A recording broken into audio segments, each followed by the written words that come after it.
ഒരു വീടിന്റെ പ്ലംബിംഗ് ചെയ്യുന്നതിന്റെ അടിസ്ഥാനം എന്താണ്? പ്രധാനമായും പ്ലംബിംഗ് പോയിന്റുകൾ വേണ്ടത് ടോയ്ലറ്റിലും കിച്ചണിലുമാണ്. ടോയ്ലറ്റിലെ ഒരു പ്ലംബിംഗ് ലേഔട്ട് വർക്ക് ചെയ്യുന്നതിന് ആദ്യം നമ്മൾ ചെയ്യേണ്ടത് ടോയ്ലറ്റിനെ 3 ഭാഗമായി തിരിക്കുക എന്നുള്ളതാണ്. ഒന്ന് wash area, 2 WC area, 3 shower area.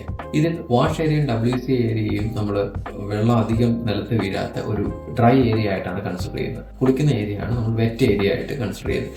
ഈ 3 ഏരിയാസ് പൊസിഷൻ ചെയ്ത് കഴിഞ്ഞാൽ അടുത്ത നമുക്ക് പ്ലംബിംഗ് ചെയ്യാൻ വേണ്ടി നമുക്ക് വേണ്ടത് നമ്മൾ എന്തൊക്കെ സാനിറ്ററി ഫിറ്റിങ്സ്, ഏതൊക്കെ ടൈപ്പ് വാഷ് ബേസിനാണ് ഉപയോഗിക്കുന്നത്, ഏതൊക്കെ ടൈപ്പ് ടാപ്പാണ് ഉപയോഗിക്കുന്നത്, ഏതൊക്കെ ടൈപ്പ് ഷവറാണ് ഉപയോഗിക്കുന്നത് തീരുമാനിക്കുക എന്നുള്ളതാണ്. അത് നമ്മൾ ഇഷ്ടപ്പെടുന്ന ഏതെങ്കിലും ഒരു ബ്രാൻഡിൽ നിന്ന് നമുക്ക് പ്രോഡക്റ്റുകൾ സെലക്ട് ചെയ്യുക തന്നെ ചെയ്യണം.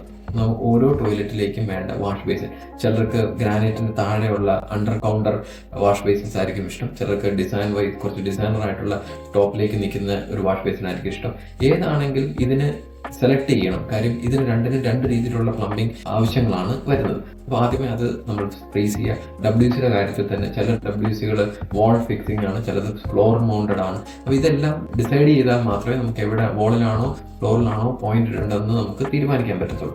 അതേപോലെ ഷവർ ഏരിയയിൽ ചിലർക്ക് ബക്കറ്റിൽ ഫില്ല് ചെയ്തിട്ട് കുളിക്കുന്ന ഒരു ഹാബിറ്റ് ആയിരിക്കും ഉള്ളത്. അങ്ങനെയാണെങ്കിൽ ഒരു ബക്കറ്റ് ഫില്ലിംഗ് ടാപ്പ് മസ്റ്റ് ആയിട്ട് കൊടുക്കണം. ചിലർക്ക് ഷവർ ആയിരിക്കും ആവശ്യം. ഷവറാണ് ആവശ്യമെങ്കിൽ ഷവറിനുള്ള പോയിന്റുകൾ ആ ഹൈറ്റിൽ കൊടുത്താൽ മതി.